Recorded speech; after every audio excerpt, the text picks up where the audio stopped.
A'udzubillahi minasyaitonirrajim. Bismillahirrahmanirrahim. Alhamdulillahirabbil alamin. Nahmaduhu wa nasta'inu wa nastaghfiruh. Wa na'udzu billahi min shururi anfusina wa min sayyiati a'malina. May yahdihillahu fala mudilla lahu wa man yudlil fala hadiya lahu. Asyhadu an la ilaha illallah wahdahu la syarika lah wa asyhadu anna Muhammadan abduhu wa rasuluh.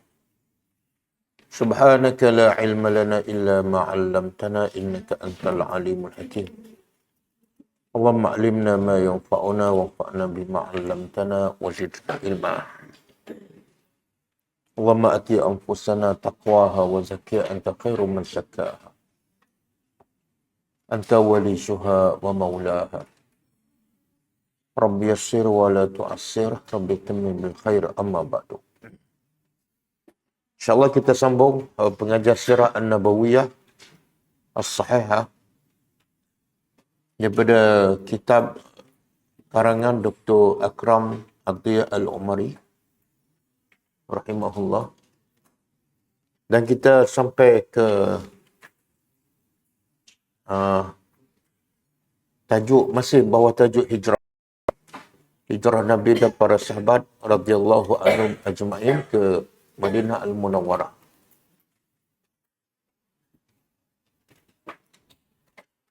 Okey, dalam buku kita sampai muka surat berapa?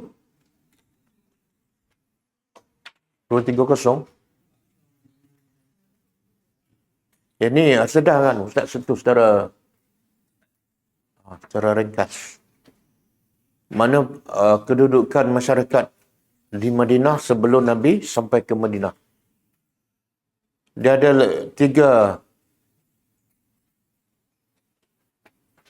golongan utama yang tinggal di Madinah sebelum Nabi sampai ke Madinah. Okey, dah. Iaitu, siapa dia? Yang peringkat awal peringkat awal masuk ke Madinah ialah orang Yahudi. Dan Yahudi pula ada 3 puak. Bani Quraizah, Bani Qainuqa dan Bani Nadir. Dan mereka ni datang daripada mana? Yahudi datang daripada mana? Palestin. Orang Yahudi ni center dia, pusat dia ialah di Palestin. Jadi ada pendapat mengatakan kenapa mereka berhijrah daripada Palestin ke Madinah. Sebab mereka dengar cerita daripada kitab-kitab mereka bahawa Nabi akhir zaman akan berhijrah ke Madinah. Dan mereka yakin bahawa Nabi itu adalah daripada kaum mereka, Bani Israel. Okey, lepas Yahudi sampai ke Madinah, datang pula bangsa Arab. Iaitu Aus dan Khazraj. Dan Aus dan Khazraj ni datang daripada mana? Daripada kabilah Azdi, bukan. Daripada kabilah Azdi. Iaitu daripada Yaman. Daripada Yaman. Okey, cuba kita lepas tu barulah datang orang Muhajirin daripada kalangan para sahabat daripada Mekah. Okey, kita masuk tajuk pengaruh Islam dalam masyarakat Madinah. Pengaruh Islam dalam masyarakat Madinah.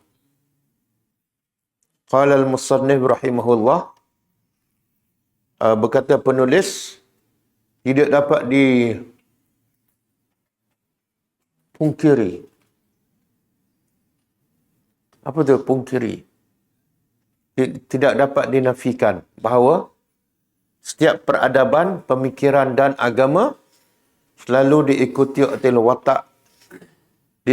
oleh watak tabiat bentuk yang mewarnai serta corak yang membedakan. Maksud apa ni? Pemikiran, pegangan agama seseorang akan nampak pada watak. Watak, tabiat, akhlak yang menggambarkan pemikirannya. Serta corak yang membedakan. Semua itu bergantung kepada sejauh mana kemurnian peradaban tadi keluasan dan keuniversalan, maka sejauh itulah pengaruhnya dalam diri manusia dalam berinteraksi dengan peradaban tersebut. Terkadang terjadi keseragaman dalam berfikir dan berkeyakinan. Namun setiap peradaban tak dapat berdiri sendiri kecuali dalam beberapa hal tertentu. Sebagaimana hal itu terjadi pada filsafah kapitalisme yang telah menguasai dunia kita dewasa ini. Terjadinya pengaruh dari satu sistem ke sistem yang lain. Turun. Terkadang tidak menuntut perubahan yang mendasarkan dalam kehidupan seseorang. Bahkan cukup dengan adanya perubahan keyakinan terhadap sistem tersebut. Kemudian bertambah menjadi sempurna dengan terjadinya perubahan dalam cara berfikir hingga akhirnya berubah menjadi sistem yang baru. Perubahan semacam ini tidak memerlukan usaha yang besar. Sebab pengaruhnya tidak terlihat dalam perilaku keseharian dan adat kebiasaan yang tertanam dalam diri seseorang. Dan kalau demikian, maka tidak akan berlawanan dengan realita kehidupan. Kenyataan semacam ini tidak sesuai dengan ajaran agama Islam. Okey. Setakat ni siapa yang faham? Tak faham? Faham? Apa yang perlu nak bagi tahu?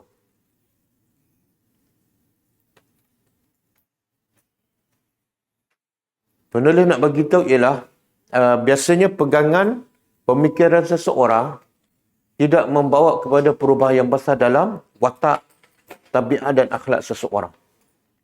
Kecuali apa? Bila itu datang daripada Allah.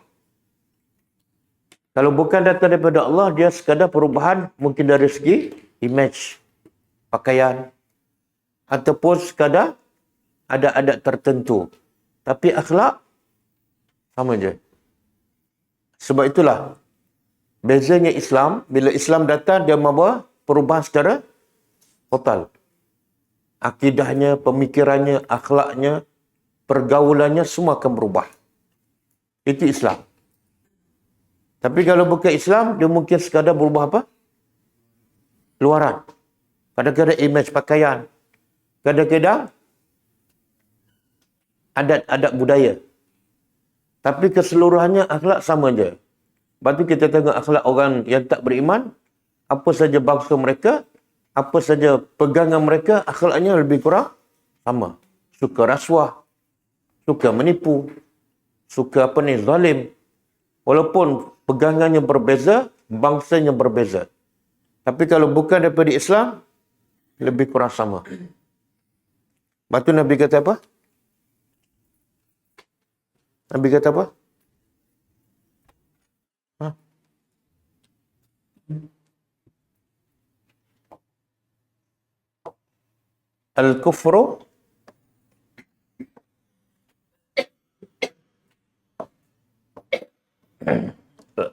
Al-kufru millatun wahidah.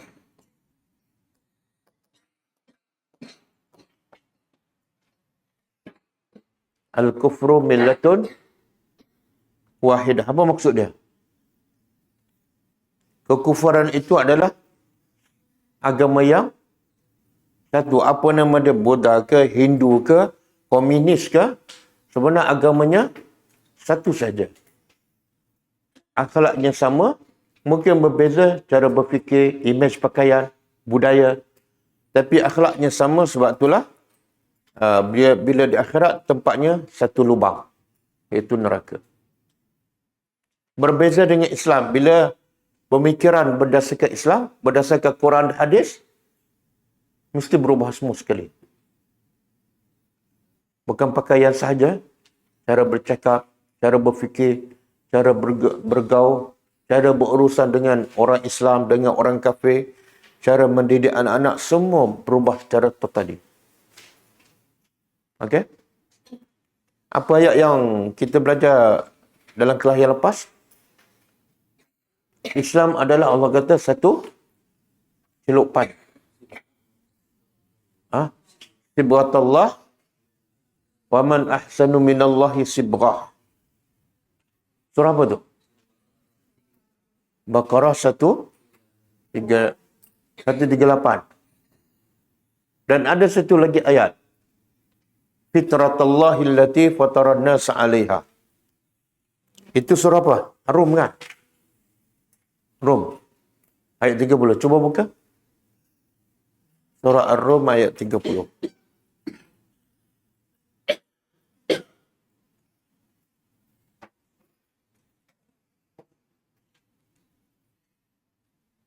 Okey. Allah kata apa? Auzubillahi minasyaitonir rajim. Fa'aqim. Maka tegakkan, dirikan, luruskan wajhaka. Wajah engkau. Wajah engkau ni apa maksud? Wajah kalau terjemah harfiah muka. Tapi maksud di sini apa dah? Pegangan engkau, akidah engkau, hati engkau, halat tuju engkau. Luruskan pegangan engkau, niat engkau untuk apa? Untuk agama sahaja, untuk satu agama hanifan yang lurus. Kemudian fitratullah. Fitrah Allah allati fataran nas, yang Allah fatara ni apa makna? Mencipta. Ciptaan Allah yang Allah telah mencipta manusia alaiha, ke atas fitrah tersebut. La tabdila, dan tidak ada tabdil, perubahan bagi ciptaan Allah. Zalika ad-dinul qayyim, itulah agama yang lurus. Akan tetapi kebanyakan manusia la ya'lamun. Okey. Sekarang surah Ar-Rum, Allah guna perkataan fitrah.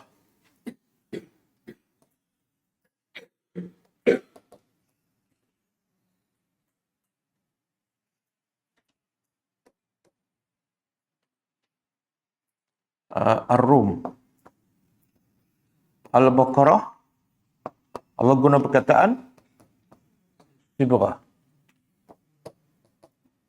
Sibghatullah. Apa beza antara dua ni?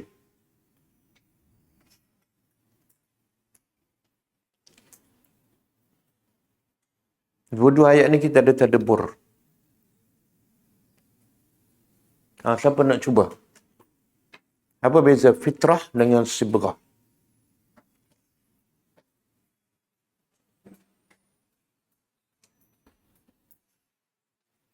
Nabi sebut dalam satu hadis, kullu mauludin yuladu ala fitrah.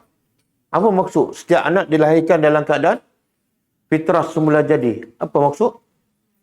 Iaitu fitrah yang suci, yang akan sembah Allah. Sebab itulah kalau anak kecil mati, dia ke mana? Surga. Sebab dia tak mungkin sembah benda yang selain daripada Allah. Fitrah semula jadi. Allah cipta manusia, memang akan sembah Allah dan akan cinta perkara yang baik sahaja dan benci perkara yang buruk. Itu fitrah. Tapi akhirnya fitrah itu siapa yang rosakkan? Fa'abawahu, mak bapak yang akan merosakkan anaknya, merosakkan fitrah anaknya. Dengan cara pendidikan, dengan cara akhlak mak bapak, dengan persekitarannya. Okey? Kemudian sibghah ni pula apa dia? Celupan. Apa kaitan? Apa perbezaan dengan fitrah?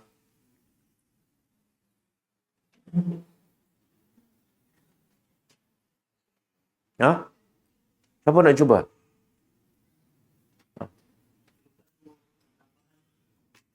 Celupan tu tambahan. Fitrah yang kat dalam. Jadi sibghah tu datang daripada luar. Kau macam mana?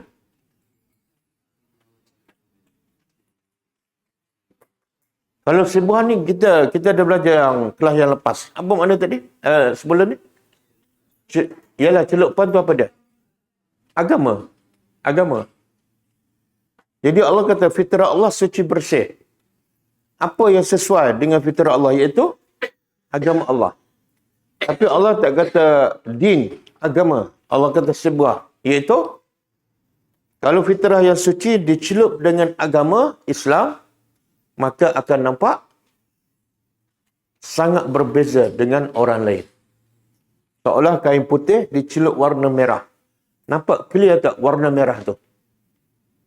Nampak clear dan berbeza dengan orang lain. Jadi kalau orang tu fitrah suci, kemudian dia amalkan dengan agama yang bersih, yang benar, maka berbeza dengan orang. Tutur katanya, akhlaknya, pergaulannya, bahasanya, mesti berbeza. Tapi kalau fitrah dah kotor, fitrah dah rusak, kita nak celup dengan agama, dia tak masuk. Ada tak orang belajar agama yang betul, Quran dan Sunnah, tapi dia tak nampak celupan yang bersih, yang cantik? Ada tak? Ada. Sebab apa? Fitrah dia rusak. Contoh, orang munafik bercakap bohong, bila berjanji tak tepat. Sebab agama dah betul tapi fitrah rusak. Ataupun sebaliknya, fitrah dah suci tapi dia belajar benda yang mengaruh. Dia syok sendiri. Dia tak rahmat kepada orang. Dia hanya mendakwa dia saja yang betul. Okey. Jadi kita balik pada sirah tadi. Betulah, siapa-siapa yang Nabi ajar Islam, Al-Quran kepada sahabat, sahabat tu mesti berubah. Mus'ab bin Umair, berubah tak? Sebelum dia masuk Islam dengan dia selepas dia terima Islam. Sangat berbeza. Okey, kenyataan semacam ini tidak sesuai dengan ajaran agama Islam. Iaitu ada fahaman tapi tak ada perubahan. Sebab tu kalau kita perasakan, ada orang yang suka belajar agama tapi lebih kepada zikir. Lebih kepada zikir, lebih kepada wirid-wirid. Bila kita tengok akhlak dia, sama, tak berubah dia. Sama ada sebelum dia belajar dengan selepas dia belajar, akhlak dia sama. Kenapa? Sebab dia belajar tu bukan berdasarkan fahaman daripada Al-Quran. Dia tak cinta dunia, kan? Tapi dia suka benda macam tu. Belajar zikir, belajar tasawuf, belajar tarikat. Kenapa dia suka? Sebab nafsu suka benda yang tak perlu perubahan. Sekadar mulut berzikir, kan? Sekadar pergi haji, pergi umrah. Tapi dia dengan dunia tak berubah. Nafsu suka macam tu. Berarti yang suka belajar macam ni siapa ni? Yang suka belajar tarikat, zikir. Bukan semualah. Biasanya orang kaya. Sebab yang paling susah nak berubah ialah orang kaya. Bila dia masuk Islam, dia kadang-kadang kena jadi macam Abu Bakar.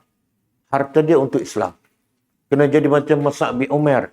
Hingga semua kekayaan. Tapi kalau dia nak belajar agama tapi nak kekal kaya, jangan belajar Quran dan Sunnah. Kena belajar apa? Apa-apa je lah. Agama ini semenjak muncul telah memberikan perubahan secara mendasar dalam kehidupan. Itu Islam. Baik secara individu maupun kelompok. Yang mampu merubah perilaku keseharian seseorang dan adat kebiasaan mereka secara menyeluruh. Islam. Sebagaimana juga telah berubah standard penilaian, hukum dan sudut pandangan mereka terhadap lingkungan, kehidupan dan manusia. Begitu juga tatanan. Apa tatanan?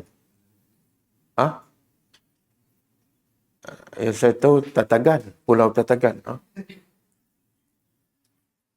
Begitu juga tatanam. Masyarakat terbentuk dengan jelas. Pandangan kok. Pandangan masyarakat terbentuk dengan jelas. Yang sebelumnya merupakan satu fenomena dan bentuk masyarakat yang berbeza. Menjadi jelas batasan-batasannya dan kemudian muncul sebagai suatu tatanan masyarakat baru. Ataupun pegangan masyarakat baru. Okey, turun. Perubahan yang ditimbulkan oleh Islam sangat mendasar dan menyeluruh dalam ruang lingkup akidah. Benda ni sebenarnya jelas. Kalau kita belajar Quran, kita nampak lebih jelas. Berbeza dengan orang baca Quran setiap hari, setiap pagi, hatta dia baca terjemahan pun, tapi tak ada perubahan. Saya bagi contoh satu, simple je. Kan? Orang belajar Quran dan Sunnah daripada sumber yang sahih, benda mudah je. Daripada tak ada janggut, ada janggut. Kan? Benda simple je.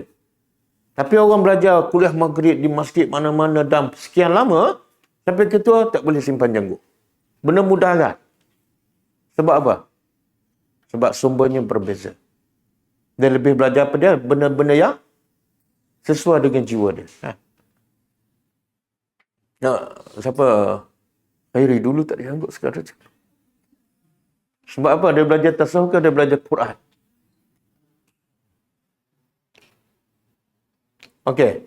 Dapat digambarkan sebagai loncatan dari peribadatan kepada benda-benda yang kasat mata. Seperti perubahan yang ditimbulkan oleh Islam sangat mendasar dan menyeluruh dalam ruang lingkup akidah. Dapat digambarkan sebagai loncatan dari peribadatan kepada benda-benda yang nampak di mata. Seperti patung, berhala, bintang-bintang. Akhirnya menjadi peribadatan kepada Allah semata-mata yang tidak dapat dilihat oleh panca indera. Nampak perubahan tu? Sebab Islam berdasarkan apa?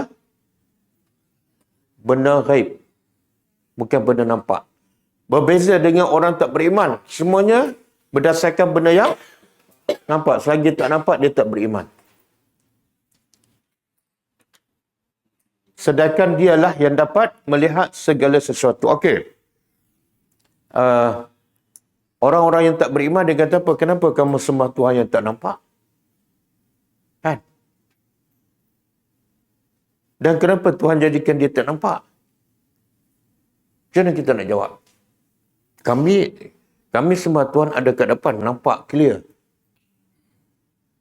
Kenapa kamu sembah benda yang tak nampak? Dan kenapa Tuhan jadikan diri dia tak nampak? Siapa nak jawab?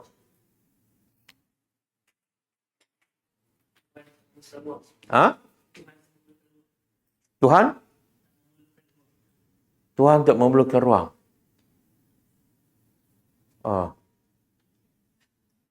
Tapi kalau jawapan tu orang bukan Islam terima tak? Tak. Dia kata kita nak sembah Tuhan, biarlah benda yang meyakinkan kita. Kalau tak nampak, macam mana yakin? Sebab itulah logik dia apa dah? Kena nampak, baru yakin. Walaupun nampak, lagi bodoh.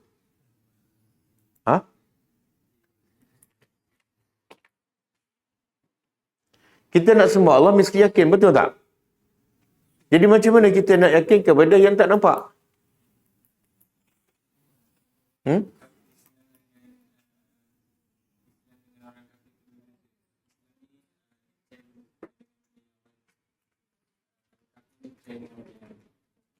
Beza orang Islam dan orang kafir. Orang Islam percaya benda gaib. Itu bukan menjawab persoalan. Tuhan tak sama dengan makhluk. Betul, tapi dia akan tanya lagi. Macam mana kami nak yakin Tuhan kamu tu adalah betul-betul Tuhan? Sedangkan kami tak nampak.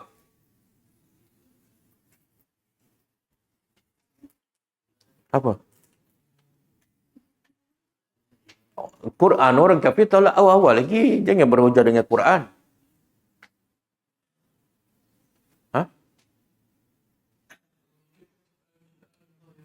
Apa dah?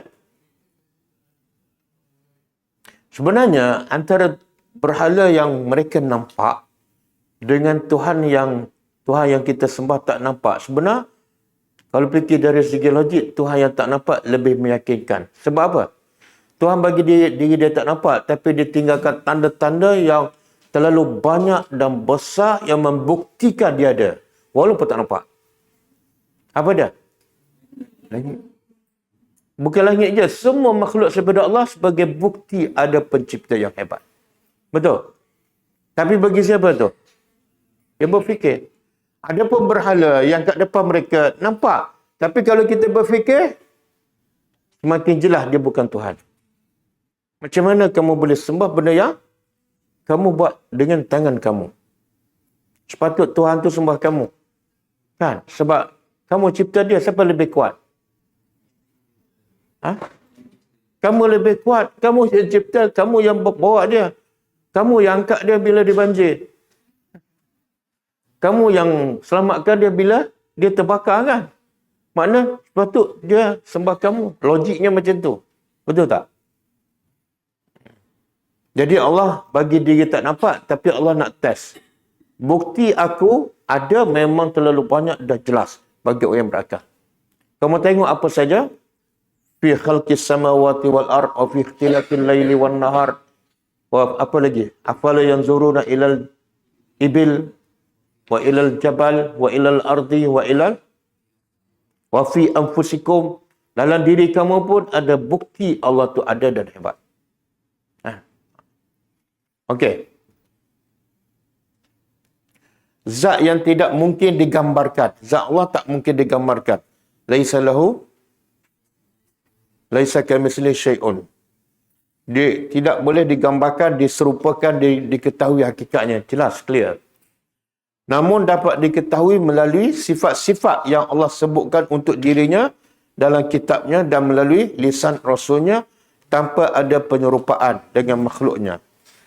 Sebenar, orang kafir ni logik dia pakai formula yang nampak baru dia percayakan. Tapi sebenarnya ada tak benda yang tak nampak pun sebenarnya dia juga percaya? Ada tak? Boleh bagi contoh? Ha? Otak dia nampak tak? Tak nampak. Kalau pakai logik sama, kamu ni tak ada otak. Nampak tak nampak kan? Apa lagi? Ha? Jin hantu. Orang kafir percaya tak? Percaya. Apa lagi? Orang kafir percaya tak pada malaikat? Tak kot. Udara. Angin. Nampak tak? Tak nampak tapi dia percaya. Dia boleh rasa. Ketika angin yang tak rasa macam mana? Angin bukan semua kita rasa. Sekarang ada rasa angin tak? Mana ada angin kat luar? Ha? Ini aircon lah. Okey. Zat yang tidak mungkin digambarkan, diserupakan, dia diketahui hakikatnya. Namun, dapat diketahui melalui sifat-sifat Allah yang sebutkan untuk dirinya dalam kitabnya dan melalui lisan Rasulnya tanpa ada penyerupaan dengan makhluknya. Tamsil. Dan tanpa ada tashbih. Tashbih ni penyerupaan dan penafian. Ta'til ataupun pengingkaran. Ha? Ta'til. Okey, turun. Hal ini merupakan evolusi pemikiran dari cara berfikir ala kehidupan primitif yang hanya bersinggungan dengan sesuatu yang kasar, yang sesuatu yang nampak di mata, kepada cara berfikir dengan konsep peradaban moden yang memungkinkan untuk dapat memahami konsep tauhid dan pemahasucian Allah sebagai pencipta dan pemelihara alam semesta. Dalam keseharian, seseorang Islam membuat perubahan secara mendasar dengan adanya loncatan perubahan dari apa yang selama ini dilakukan oleh bangsa Arab dalam kehidupan jahiliah. Menjadi sebuah tatanan, pegangan yang penuh dengan nuansa. Apa nuansa? Tak tahu? Apa-apa je lah. Yang penting ada Islam kat belakang. Bukan lagi bangsa Arab yang lepas dari tatanan perundangan baik dalam pergaulan maupun hubungan sosial kemasyarakatan. Sekarang mereka telah menjadi bangsa yang disiplin dan patuh kepada undang-undang syariat dalam segala permasalahan, bahkan yang kecil sekalipun. Turun. Baik dalam hal etika, adat istiadat, mulai tidur sampai bangun tidur, makan, perkahwinan, perceraian dan jual beli. Semua Islam cover. Menguap, ada tak cara? Ada. Apa lagi? Masuk tandas. Cara mandi hadas besar pun Islam tunjuk cara. Apa dah? Jalan nak pergi masjid tu, itu kan. Yang paling kecil apa dia?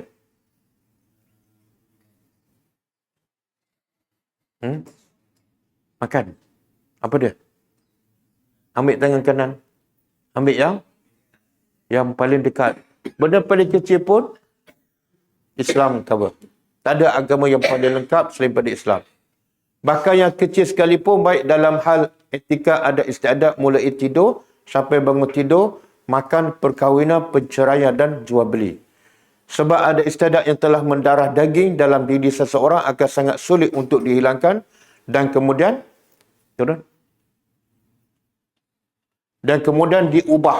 dirubah dengan kebiasaan ada istiadat baru. Akan tetapi apa yang telah ditumbuhkan oleh Islam dalam diri mereka berupa keimanan yang mendalam, memungkinkan bagi mereka untuk berubah daripada kepribadian jahiliah dengan segala karakteristiknya. Karakter tu. Ini bahasa Inggeris asalnya, tapi diindonkan. Menjadi peribadi Muslim dengan segala apa pula? Atribut. Apa dia? Sifat. Bahasa Inggeris. Bagus Indonesia ni dicampur semua. Rojak. Akhirnya mereka terbiasa beribadah kepada Allah dengan mengarahkan segala aktivitas mereka, baik berkaitan dengan sosial, kemasyarakatan maupun ekonomi, hanya untuk Allah. Jadi bila belajar agama, daripada bangun pagi sampai tidur balik, semua dibuat kerana Allah. Tapi kalau tak belajar Quran dan hadis, tak belajar Quran dan sunnah, mungkin solat sahaja kerana Allah, puasa sahaja kerana Allah. Selain daripada itu, kerja bukan kerana Allah. Kerana ibadah dalam Islam sangat universal, mencakup segala macam gerak-geri dan aktivitas. Jual nasi lemak ibadat tak? Jual nasi lemak. Siapa cakap? Ustaz Usama kan? Jual nasi lemak. Mencakup segala macam gerak-geri dan aktivitas dengan tujuan hanya mengharap redha Allah. Mereka juga senantiasa komitmen dalam melaksanakan salat 5 waktu dengan ketentuan yang sudah ditetapkan yang merupakan tiang agama. Sebab itulah kata seorang sahabat, siapa yang jaga salat 5 waktu betul-betul kerana Allah, maka kerja selain pada salat akan terbaik. Dan siapa yang suka ponting salat 5 waktu, salat lambat, kerja yang lagi sebenarnya lagi teruk. Dan menjadi satu hal yang wajar kalau setiap orang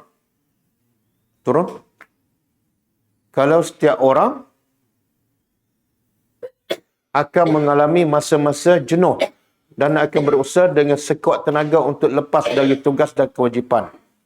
Tetapi menjadi seorang Muslim yang telah berserah diri sepenuhnya untuk mengharap redha Allah, menyebabkan ia membiasakan diri untuk melaksanakan kewajipan tersebut sehari-harinya.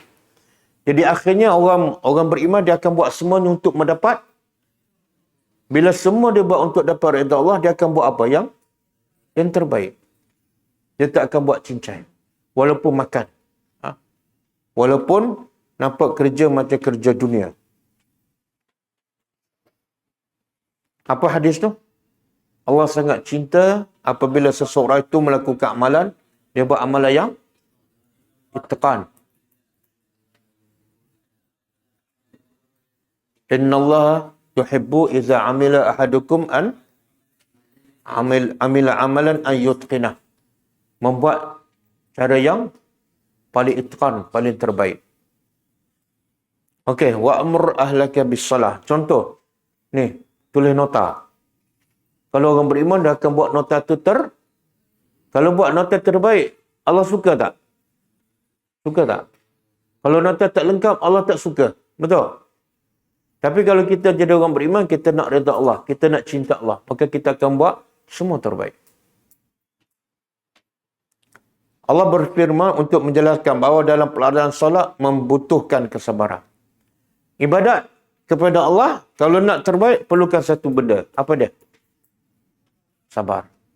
Kalau kita tak sabar, semua benda, bukan ibadat je, urusan dunia pun lintang pukang. Tidak akan sempurna. Allah kata, wa'mur ahlaka bis-salati. Suruhlah ahli keluarga engkau solat. Kemudian Allah perintah yang kedua, wastabir. Apa beza wastabir dengan wasbir?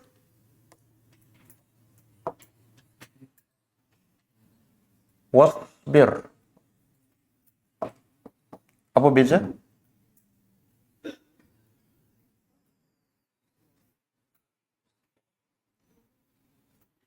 Pertama, Allah perintah supaya kita suruh siapa? Ahli keluarga kita salat. Kita sendiri? Jadi daripada ayat ni ulama kata, bila Allah suruh kita perintah ahli keluarga kita salat, mana kita sendiri kena salat. Mustahil kita suruh anak kita salat, kita tak salat. Mustahil kita nak suruh anak kita salat awal waktu, kita salat lewat waktu. Mustahil. Jadi sebelum suruh, kita kena sempurnakan.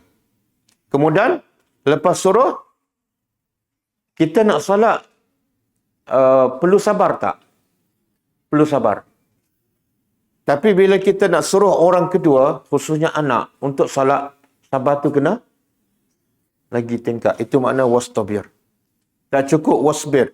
Sabar, wasbir ni untuk diri kamu. Bila melibatkan orang, sabar kena tingkatkan. Betul? Kalau kita suruh anak kita 3 kali, tak bergerak juga. Nak buat apa? Piak. Oh, piak. Piak tu wasbir tu, bukan wastabir. Wastabir ala. Jadi perintah ada 2. Satu, suruh salat. Yang kedua, tapi biasa mak bapak ambil satu je perintah. Apa dia? Suruh anak dia salat. Tapi dia tak pernah sabar. Marah je. Okey, turun. Surah Taha, ayat 132. Begitu pula dengan perintah yang berkaitan dengan ibadah puasa, yang merupakan perintah yang berbeza dengan kebiasaan seseorang yang setiap harinya makan dan minum. Untuk melaksanakan perintah tersebut, tentunya memerlukan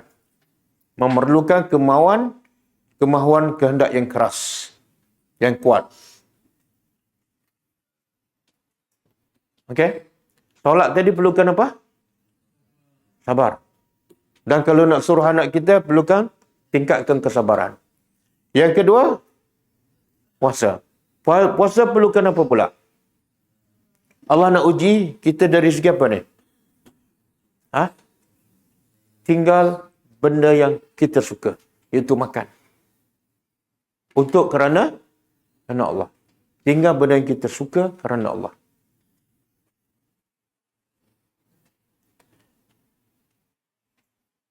Ini semua proses apa ni? Solat.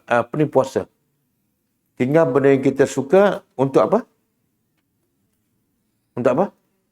La'allakum tattaqun. Semoga kamu bertakwa. Kemudian untuk melaksanakan perintah tersebut tentunya membutuhkan kemahiran yang keras. Begitu pula dengan mengeluarkan sebahagian harta yang dimiliki guna menunaikan kewajipan zakat. Juga membutuhkan semangat yang tinggi untuk dapat melepaskan diri dari sifat fikir. Okey. Zakat pula Allah nak uji apa ni? Allah nak uji kita setakat mana kita cinta Allah dibanding dengan cinta harta. Allah kata kalau sedekah banyak ni, kamu dapat ganjaran berganda. Yang mana kamu lebih cinta? Ya Allah janji ataupun harta yang kamu miliki?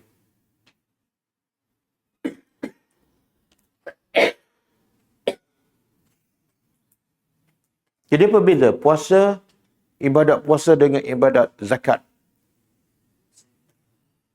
Puasa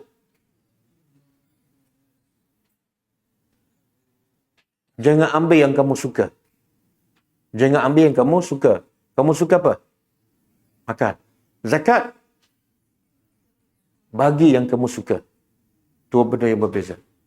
Tadi jangan ambil yang kamu suka, makan minum. Zakat, bagi. Bagi. Apa yang kamu suka. Oleh kerana itu, kebanyakan orang yang keluar daripada Islam pada masa kekhalifahan Abu Bakar, bila Nabi wafat dan Abu Bakar dilantik sebagai khalifah, berlaku musibah besar. Ada sebahagian segelintir orang Islam keluar Islam. Hanya kerana apa? Zakat. Masa pemerintah Abu Bakar radhiyallahu anhu, mereka bersedia kembali pada, mereka murtad. Dan mereka kata, kami bersedia nak kembali pada Islam. Tapi dengan syarat, hukum zakat dibatalkan. Menunjukkan apa tu? Mereka lebih cinta harta daripada cinta Allah. Okey, turun. Di samping kebiasaan seseorang Muslim dalam melaksanakan perintah-perintah baru dan sentiasa membiasakan diri untuk melaksanakan perintah-perintah agama, ada satu keharusan yang harus ditinggalkan dari sekian banyak kebiasaannya yang telah mendarah daging, seperti minuman khamr, minuman keras. Itu pun ujian. Sebab itulah minum arak ni bagi orang musyrikin Mekah seperti sirap Bandung lah. Sirap Bandung. Sebab tu Allah tak turun ayat mengharamkan terus. Perlu pada proses. Itu fitrah manusia. Nak tinggal benda yang dah terbiasa. Turun-temurun. Maka ada proses. Bila Allah haramkan arak, pernikahan dengan sistem jahiliah yang... mana ni? Mana arak tadi? Okey. Ini nak cerita benar-benar kebiasaan adat jahilah yang mereka kena tinggal bila mereka belajar agama Islam. Termasuklah pernikahan dengan sistem jahilah yang sudah dihapuskan oleh Islam. Dan riba yang merupakan urat nadi perekonomian bangsa Arab di Mekah dan lain-lainnya. Kaum muslimin meninggalkan kebiasaan-kebiasaan seperti di atas guna menyambut seruan Allah Subhanahu wa taala. Di mana ketika turun firman Allah Ta'ala dalam surah Al-Ma'idah ayat 90 hingga 91. Maka keluarlah ayat ini pasal pengharaman arak. Bila Allah kata, innamal khamru wal maisir wal ansab wal azlamu min rajisin min amali syaitan. Fajtanibu. Bila turun ayat fajtanibu, apa berlaku? Maka keluarlah kaum Ansar dengan membawa khamar, arak, menuju lorong-lorong di antara rumah-rumah mereka, lantas menumpahkan semuanya di tempat tersebut seraya berkata, masa itu juga dituang arak dan dia berkata apa? Kami berhenti ya Rabb, kami berhenti ya Rabb, kami tinggal. Kenapa? Kenapa mereka begitu mudah meninggal kebiasaan? Sebab apa? Sebab Nabi ajar akidah dahulu. Kena Allah, cinta akhirat. Bila kena Allah, cinta akhirat, datang je perintah Allah, terus. Mereka tak nampak arak. Mereka nampak siapa yang perintah. Berbeza dengan kita sekarang. Kita belajar agama, bukan kena Allah dulu, bukan cinta Allah. Tapi, kenal amalan yang dilakukan oleh masyarakat. Orang tua. Bila kita dah cinta amalan tersebut, tiba-tiba orang bagi tahu, yang ni bukan Nabi buat. Senang ke susah nak tinggal? Padahal amalan tu dengan arak mana lebih berkarat dalam hati? Arak. Tapi arak lebih mudah ditinggal sebab proses pendidikannya, caranya kenalkan Allah, bagi mereka cinta Allah dan bagi mereka kenal akhirat. Maka semua perintah Allah menjadi mudah. Contoh yang paling simple. Orang yang kenal Allah terlebih dahulu, bila datang perintah Allah berat macam mana pun, masa tu juga dia boleh buat. Dan bagi orang yang tak kenal Allah, walaupun perintah yang paling mudah pun, masa tu juga dia akan bangkang dengan berbagai alasan. Apa contoh? Dalam Quran. Dua peristiwa. Satu, orang yang kenal Allah, tiba-tiba Allah perintah benda yang di luar jangka. Tapi masa tu dia buat juga. Kisah Nabi diperintah apa? 9 anak. Satu lagi, Allah perintah benda yang simple, mudah aja. Tapi dia bangkang, dia tanya macam-macam.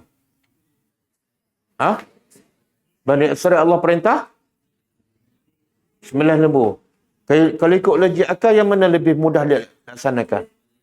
Tapi kenapa yang tu jadi susah? Sebab dia tak kenal Allah. Boleh faham? Kadang-kadang kita ajar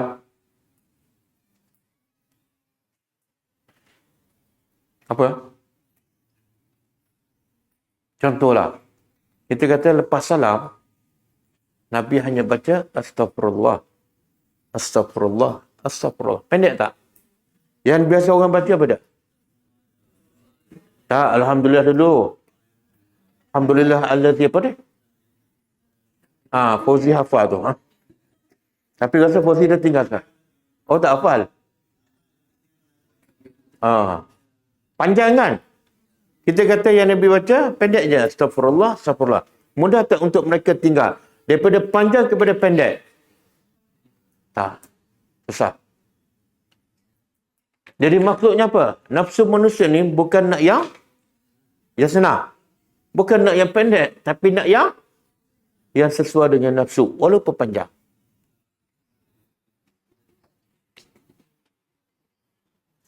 Macam apa ni? Salat tasbih, kan? Salat tasbih dengan salat sunat 12 rakaat. Yang mana paling besar ganjarannya? Apa ganjarannya? Sebuah istana, dalam berapa minit? Ada zikir panjang-panjang, beratus-ratus, ada? Ada. Yang solat tasbih itu apa ganjarannya? Nabi tak sebut, dalam hadis tak sebut. Tapi zikirnya panjang tak? Orang lebih suka buat yang mana? Itulah manusia. Sebab apa? Dia diajar cinta amalan masyarakat dulu. Cinta orang tua. Okey.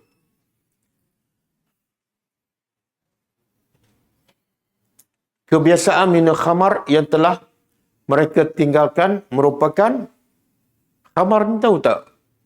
Apa makna dia? Tudung perempuan pun dipanggil apa?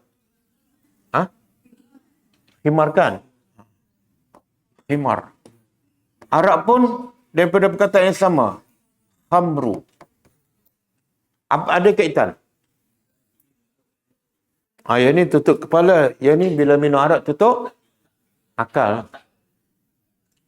Kan? Dia boleh bunuh siapa saja. Okey. Kebiasaan umum khamar yang telah mereka minum khamar yang telah mereka tinggalkan merupakan kebiasaan yang telah mendarah daging di kalangan bangsa Arab. Baik dalam skala kehidupan peribadi maupun masyarakat. Sedekah khamar turun?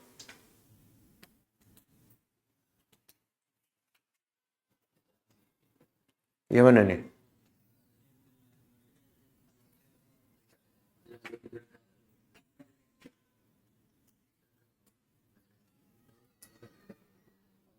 Okey, sedangkan khamar yang telah mereka tumpahkan di lorong-lorong rumah mereka merupakan harta yang mereka korbankan demi penyerahan diri kepada Allah semata-mata, Rabb semesta alam.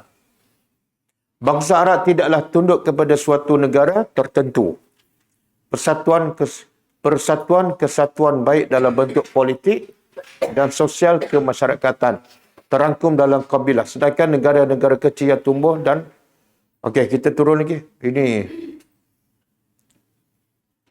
kurang penting. Jumpa ayat ni pula. Dengan demikian, maka Islamlah yang telah mengadakan perubahan mendasar dalam kehidupan individu dan masyarakat di Madinah, sebab Islam memiliki ciri khusus. Yang antaranya adalah keuniversalan dan kemampuan dalam memberikan warna terhadap kehidupan manusia dalam segala segi. Untuk itu Allah berfirman, Sibghatullah wa man ahsanu minallahi sibghah wa nahnu lahu abidun. Tengok Allah kata Sibghatullah. Allah sandarkan sibghah kepada Allah. Apa maksud dia? Bila Allah sandarkan sibrah kepada Allah, kepada dirinya, menunjukkan kemuliaan sibrah tu. Contoh, Baitullah. Menunjukkan kemuliaan Baitullah. Apa lagi? Naqatullah. Ada kan? Naqatullah, unta Allah, menunjukkan kemuliaan. Okey, yang kedua, Allah nak beritahu apa ni? Celupan ini adalah yang dibuat oleh Allah sendiri. Maka tidak ada yang lebih mulia daripada celupan ini. Lepas tu Allah tanya, Allah mencabar. Waman ahsan. Siapa lagi yang lebih baik daripada celupan Allah? Cuba beritahu. Tak ada.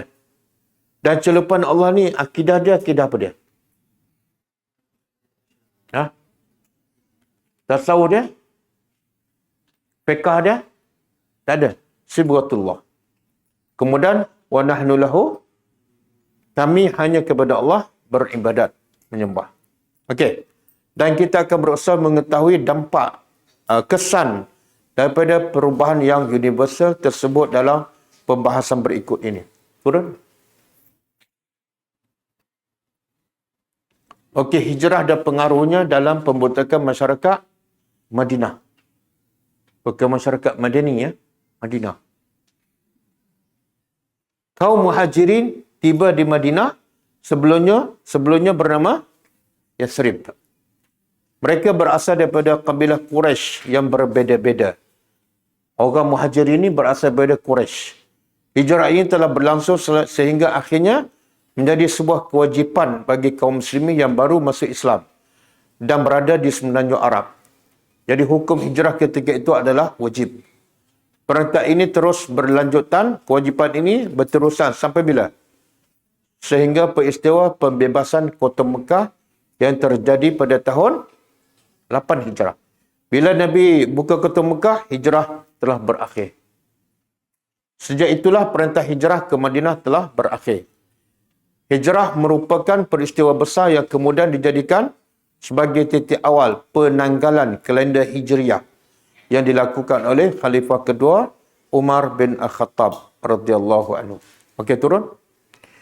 Hijrah merupakan bukti keikhlasan dan pengorbanan di jalan akidah. Semua sahabat yang berhijrah ni hanya kerana pertahankan akidah. Bukan nak selamatkan perut. Bukan nak selamatkan keluarga. Kaum Muhajirin dengan bersungguh-sungguh meninggalkan tanah air, harta, keluarga dan ada istiadat mereka guna memenuhi panggilan Allah dan Rasulnya. Ketika kaum Quraisy berusaha menghalang jalan, ni contoh, kita dah belajar ni. Tapi dia ulang lagi. Suhaib Ar-Rumi. Suhaib Ar-Rumi daripada mana?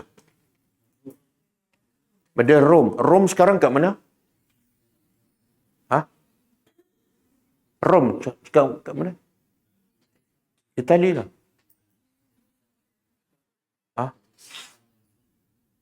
Itali kan? Rom.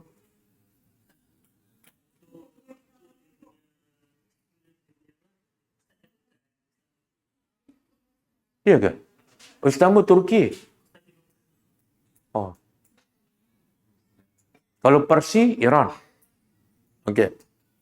Jadi Suhaib yang datang daripada Rom, bila dia sampai ke Mekah, dia miskin. Zero, tak ada harta. Tapi bila sampai ke Mekah, dia berniaga sampai dia kaya. Tapi bila nak berhijrah ke Madinah, dia dihalang oleh orang musyrikin Mekah. Sebab apa? Dia kata kamu datang miskin dan kamu dapat harta tu di Mekah. Maka kalau nak berhijrah ke Madinah, harta tu kena tinggal kat Mekah. Ia dengan rela meninggalkan harta tersebut dan menyerahkannya kepada kaum Quraisy. Kemudian hijrah ke Madinah tanpa berbekal harta benda. Sampailah berita tersebut ke telinga Rasulullah. Kita Suhaib dihalang berhijrah kecuali dengan tinggal harta sampai pada Rasulullah. Maka Nabi bersabda apa? Rabiha. Suhaib. Suhaib telah meraih keuntungan. Pengajarannya apa? Kenapa Suhaib sanggup tinggal semua harta dia? Itu hak dia tu. Kenapa dia tak fikir, okeylah, aku nak duduk, tapi malam aku nak keluar bawa harta secara rahsia. Kenapa dia tak fikir macam tu? Apa dia? Sebab bagi dia, antara hijrah bersama Rasulullah dengan harta tu tak ada nilai. Yang lebih mahal ialah melaksanakan perintah Allah. Harta tak ada nilai bila bertemu dengan perintah Allah. Ini kehebatan, kelebihan didikan Rasulullah kepada para sahabat. Apa silibusnya? Quran dan sunnah je. Tak ada yang kedua, yang ketiga. Macam kita kan, kita dididik Quran juga. Tapi ada lagi tak cinta dunia? Kadang-kadang waktu solat, pegang telefon. Nak tinggal, nak letak tu, macam nak berperang kan. Sikit lagi. Padahal nak dapat balik tu, bukan tinggal terus. Yang ni tinggal terus ni, Suhaib. Okey. Kaum musyrikin juga melarang Abu Salamah. Ini pun kita dah belajar. Menghalang Abu Salamah berhijrah bersama isteri dan anaknya. Turun. Tapi mereka tidak menghalanginya untuk berhijrah asalkan tanpa membawa serta isteri dan anaknya. Jadi Abu Salamah dibenarkan berhijrah, tapi syarat jangan bawa isteri dan anaknya. Isterinya nama apa? Anaknya? Salamah lah. Sampai-sampai Ummu Salamah selalu keluar di pagi hari dekat sungai yang berpasir. Ni saya rasa macam tak betul je. Ummu Salamah duduk kat mana ni? Kat Mekah? Kan? Kat Mekah ada sungai. Yang kita belajar Ummu Salamah ni, bila dia halam berhijrah, dia keluar pagi-pagi duduk atas bukit, dia merintih, bersyairkan dari pagi sampai maghrib. Lepas tu dia balik. Besok keluar lagi selama setahun. Tapi tak adalah sebut sungai. Sungai yang berpasir. Saya duduk Mekah 10 tahun, tak pernah jumpa sungai.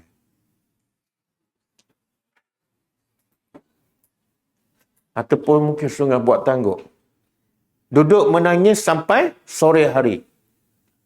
Perjuangan seorang isteri.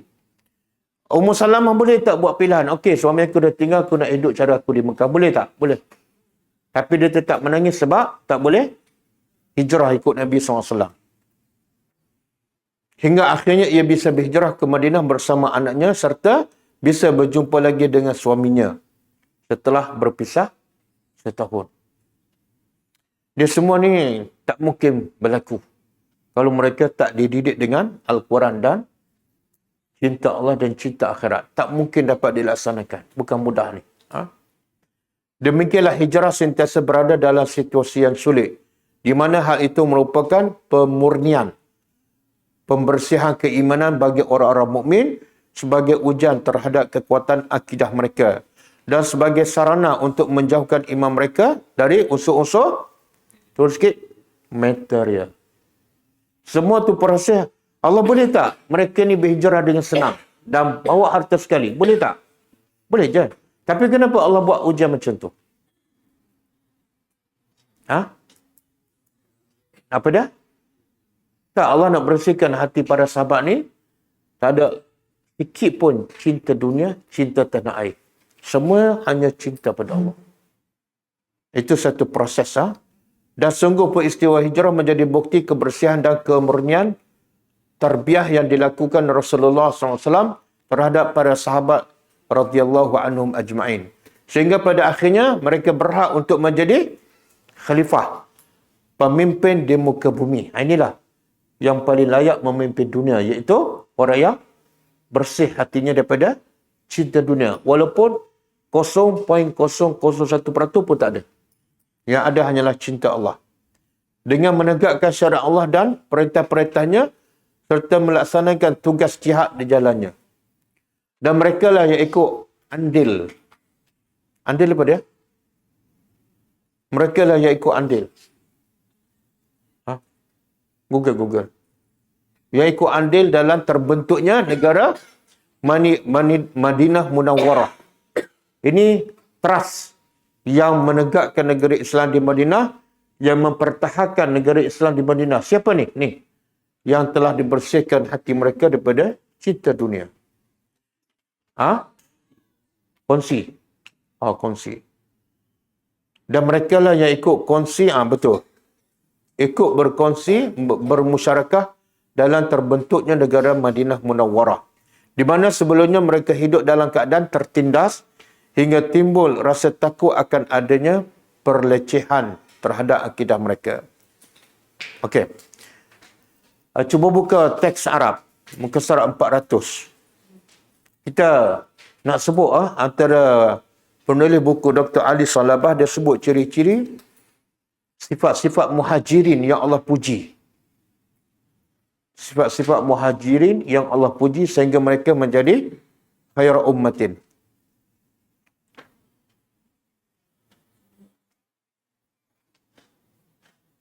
Cuba turun lagi. Lagi sehingga ada nombor.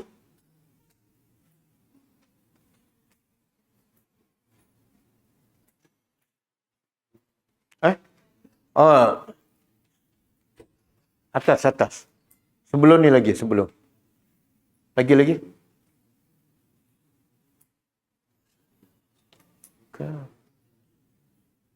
Ke muka surat 200. Lagi, laju sikit. Pasal 200 kok.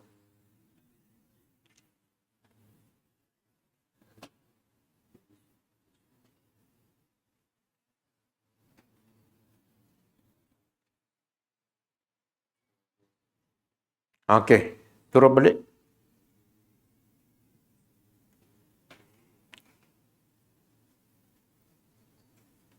Lagi. Lagi.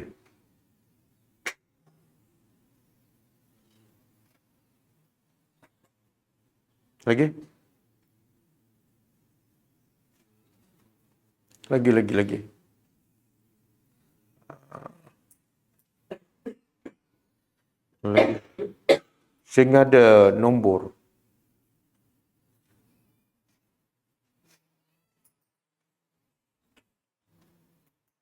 Ini buku apa ni? Betul kan? Dr. Ali Salabah.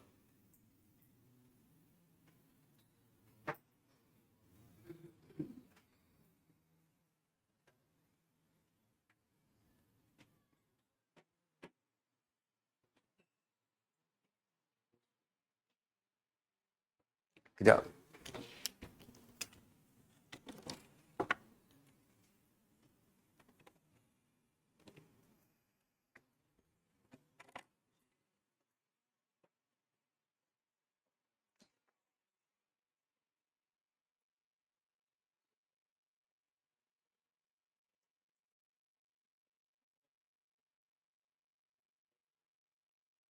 Ni muka...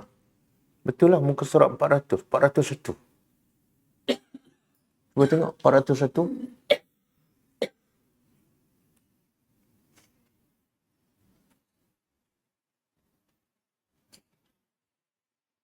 Bawah tu ada nombor tak?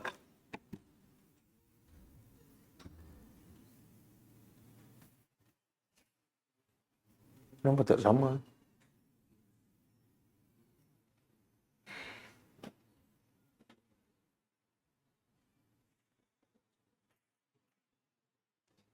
Tak sama lah. Cetakan lain kot. Okey. Ada? Bukan.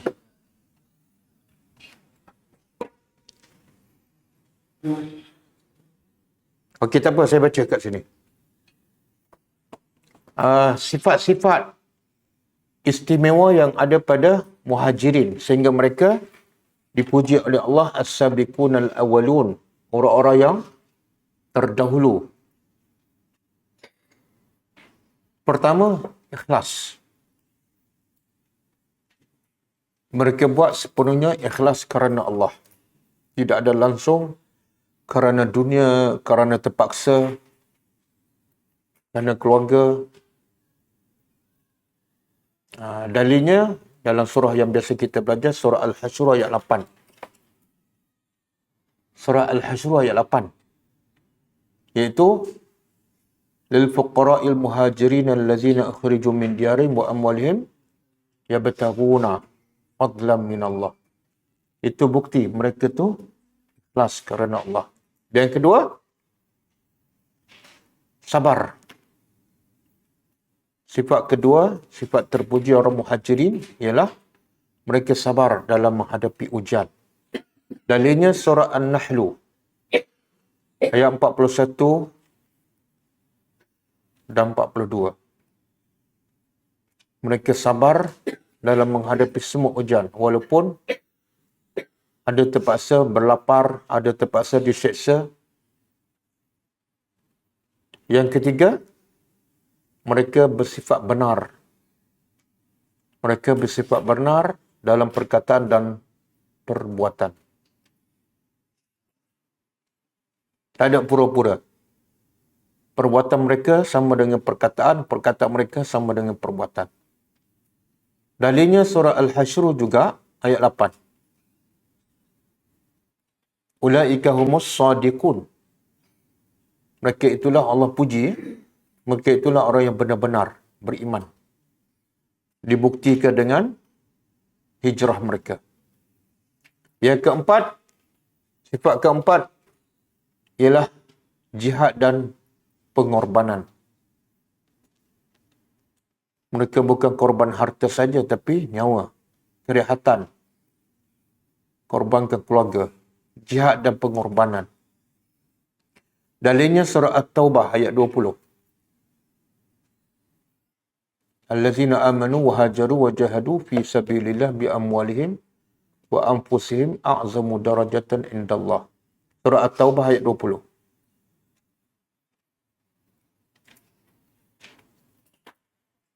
Yang kelima,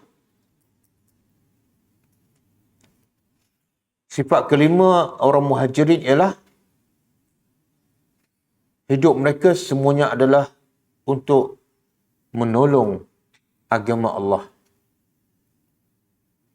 dan menegakkan sunnah Nabi. Hidup mereka semuanya adalah untuk menolong agama Allah dan menegakkan sunnah Nabi. Bukan nak tegakkan fahaman akidah tertentu dan sebagainya. Dalilnya sama juga surah Al-Hasyr ayat 8. Surah Al-Hasyr ayat 8.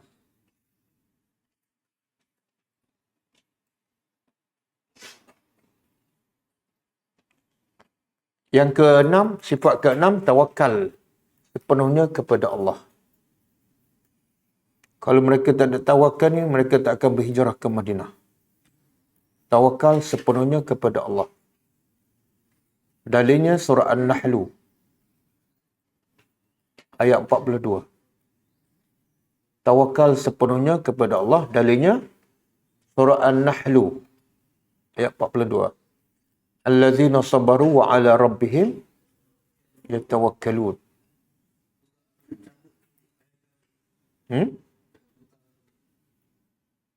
Ditulis sini An-Nahl, cuba cek.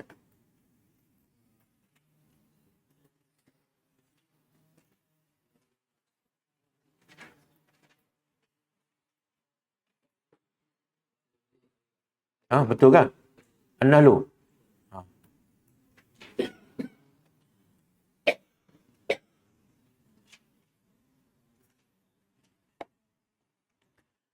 Sifat ketujuh, sentiasa mengharap hanya kepada Allah. Sentiasa mengharap hanya kepada Allah. Sedikit pun tak harap pada orang, pada kerajaan, pada mak bapak. Dalilnya surah Al-Baqarah 218. Allazina amanu wallazina hajaru wa jahadu fi sabilillah ulaika yarjuna. Itulah antara kekuatan dakwah, jangan berharap dan bergantung pada kerajaan ke mana-mana pihak, jangan. Orang bergantung pada kita pun, kita kena didik dia jangan bergantung pada kita. Bergantung hanya pada Allah. 218. Baqarah 218. Sifat yang ke-8. Sifat ke-8. Ittiba'u ar-Rasul sallallahu alaihi wasallam. Sentiasa ikut panduan arahan Rasulullah.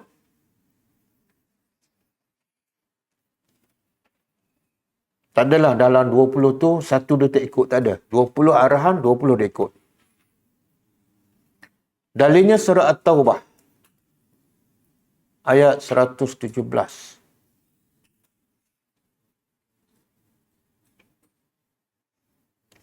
Laqad taballahu 'alan nabiy wal muhajirin wal ansar allazina tabauhu. Allah puji, mereka ni sentiasa ikut Nabi. Ikut ke mana ni? Kalau Nabi ke kanan, dia ke kanan lah. Kalau Nabi ke kiri, dia ke kiri.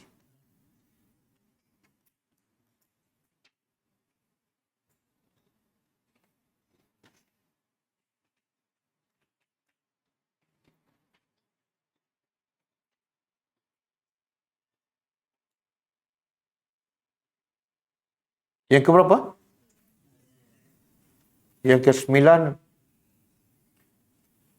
keimanan yang hakiki. Keimanan yang hakiki.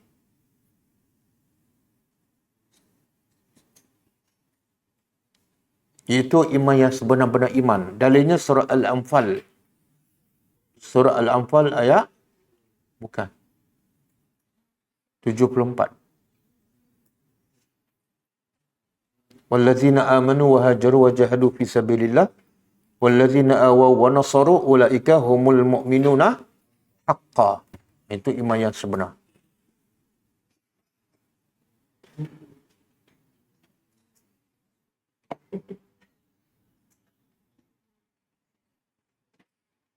Sifat yang terakhir, yang ke-10. Sentiasa berlomba dan mendahului. Sentiasa berlomba dan mendahului dalam melaksanakan perintah Allah. Bila ada perintah Allah, mereka yang pertama ke depan. Bukan wait and see.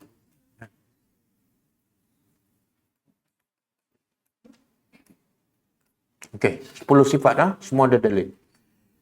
Kita boleh jadi satu tajuk.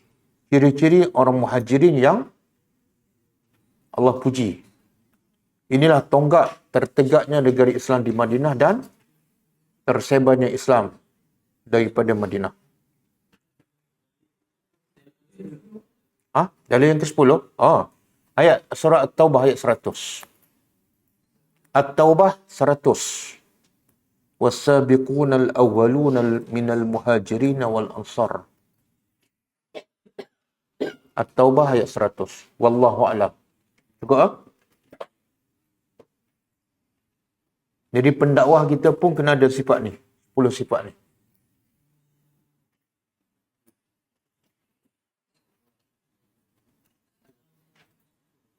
Okey, cukup. Ada soalan?